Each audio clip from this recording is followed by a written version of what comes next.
Crafting and crafters. For most people, it is at worst a small nuisance. However, when playing in a technical Minecraft server, it becomes a significantly annoying problem, as items are needed in large quantities. For example, since one piston is needed for each bedrock broken in a 3-way bedrock breaking machine, making a void perimeter may cost millions of pistons at once.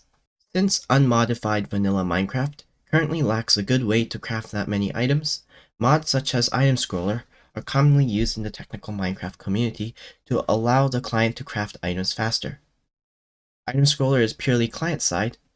It only needs to be installed on the client for it to work. The server itself can be fully vanilla. Here I'm using Itemscroller to craft pistons. Using Itemscroller, a player is able to AFK craft as long as they are given the ingredients. This can be done with the redstone machine. Traditionally, you can do this by using fast shulker box unloaders with hopper carts and droppers. The hopper carts suck out the items from the shulker boxes, and the droppers drop them onto the ground as entities for the player to pick up. The machine here is such a crafter made for the Mechanist server 2 years ago.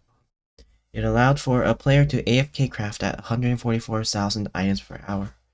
However, this was too slow for our purposes. It was also very laggy as it used a lot of hopper carts in order to operate. Unfortunately, at the time, it was the only feasible way to continuously feed the player with enough items. Fortunately, Mojang recently added a new mechanic in the 1.17 release. When shulker box item entities are destroyed, they will output their contents as items all at the same time. Moreover, with a simple machine, this can be automated.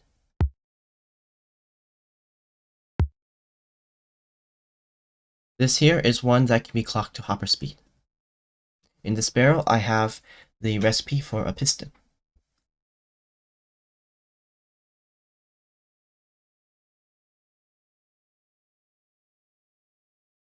As you can see, it unloaded the boxes very quickly.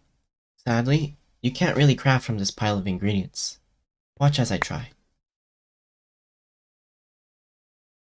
I'm unable to craft because I do not have all 4 ingredients necessary to make a piston. Item entities are picked up by the player in a certain order. This order is determined by something called entity order. If I throw this blue concrete first, and then this orange concrete, I'll always pick them up in the same order.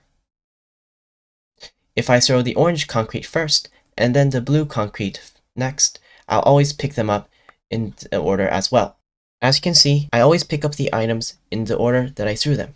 However, this isn't necessarily the case because items are stored per subchunk in the game. If I throw the orange entity first in the other subchunk, and the blue in this subchunk, and push the orange across, what you'll notice is that when I pick these up, I pick them up in the reverse order, with blue being first and orange being last. This is because, as the orange entity was moved across the border, the orange entity was added to the end of the list for this subchunk, and as such, it changed the entity order so that the orange one is picked up last. As an optimization measure, Mojang has also incorporated the use of something called entity IDs. Every new entity is given an ID that is incremented by 1 from the previous ID. For items, this entity ID is used to determine when the item moves. This is determined by the Modulo Operation, which separates the entities into 4 groups. Here is a machine that demonstrates this. By dividing the items into 4 groups, we are now able to have smaller batch sizes.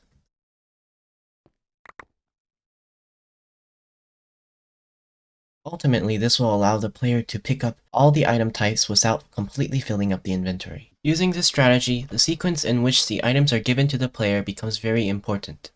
The player is only able to hold up to 5 batches in their inventory because of the limited inventory size. This is the piston recipe. If we were to naively feed the player with items in the same order as dictated by the recipe, the player will be unable to craft as the player will only have wood, cobblestone, and iron. The other redstone that is needed to craft the pistons will not be picked up by the player as it comes later on in the queue. This is the ideal sequence that we would want to feed to the player for a piston. With this sequence, the player is able to craft because they receive all the ingredients they need within the first 5 batches. Afterwards, they receive the other necessary ingredients as they run out.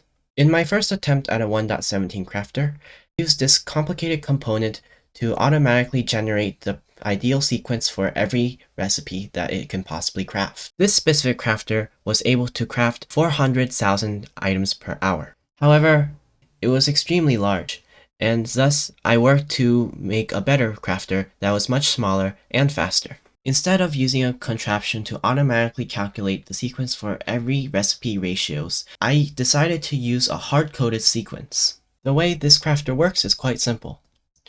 First, the items are dropped, the shulker boxes are aligned, and then the boxes are destroyed. The items are then aligned again, and then using modulo 4 across the vertical subchunk, it is split and sent to the player.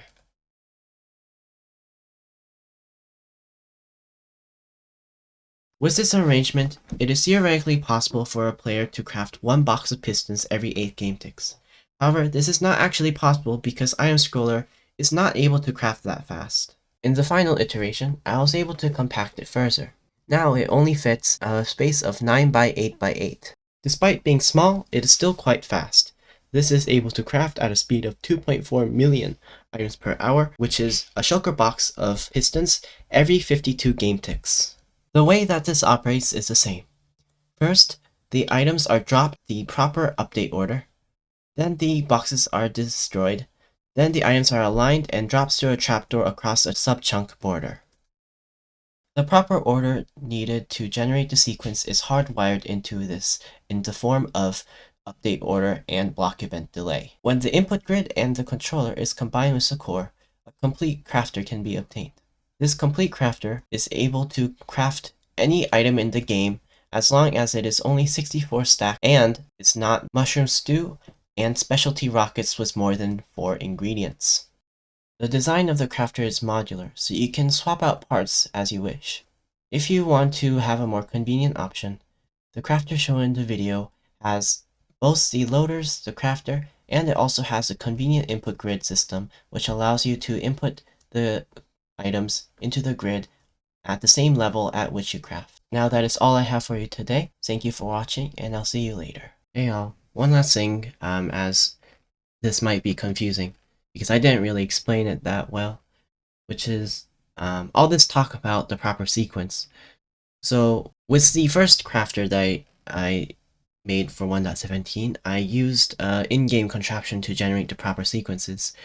But then for the later one, I used a hard-coded sequence. Now, you might be wondering, how is this possible? Because you just said earlier that the ideal sequence changes with every recipe, right? And it does. So that is if you are in search of an ideal sort of sequence, but it turns out actually that you don't really need a completely ideal sequence in order to be able to craft. There are sequences that work with every single item in the game, in terms of every single recipe that you can craft with this crafter. To find those sequences, I had to do a bit of extra work, and for that reason, it's sort of, I guess, outside of the scope of this video, but it's still something that I'll talk about here because it might be confusing otherwise. To find the proper sequence that works for all recipes in the game, I had to write a simple script to simulate every single permutation or sequence that is possible and test it across the various different recipes. It's a simple JavaScript script that just does a basic simulation to figure out whether or not it'll work or not for a specific sequence. And using the script, I was able to get a list of sequences that are universal, so to speak, in that they will work with all recipes.